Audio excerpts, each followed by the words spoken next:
ልትድን ትወዳለህን አለው። ሲለው ጌታ ሆይ እንግዲህ ልትድን ትወዳለህን ማለት ድሮስ አሁን ይሄ ጥያቄ ምን አይነት ጥያቄ ነው ያስብላል አይደል?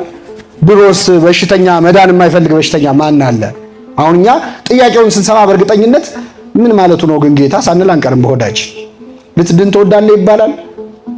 አንደኛ ክርስቶስ የሰውን ነፃነት ስለማይነካ ነው። ለመዳንም ፈቃድን እንደሚፈልግ ነው። እያንዳንዳችን እንድንድን ይፈልጋል። በሽተኛም ሆኖ በነገራችን ላይ መዳን የማይፈልግ አለ። ታውቃላችሁ? ህመሙ መተዳደሪያ የሆነ ሰውም አይጠፋም አይደል?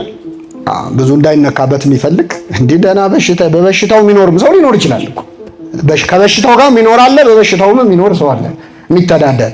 ልትድን ትወዳለህን ብሎ ጠየቀው። ምን ብሎ መለሰ? ጌታ ሆይ በሉ እስኪ ሌላው ቀድሞኝ ይድናል፣ ወደ መጠመቂያይቱ የሚያኖረኝ ሰው የለኝም። ምን የለኝም? ሰው የለኝም። ይህንን በሽተኛ እናደንቀዋለን። ጌታ ሆይ ብሎ ነው የጀመረው። ማን ሆይ? አሁን 38 ዓመት የተኛ ሰው መጥቶ ጥያቄ ሲጠይቀው ጌታ ሆይ ይላል። ምን ፈለክ ነው? ሀርት ፒፕል ይባላል።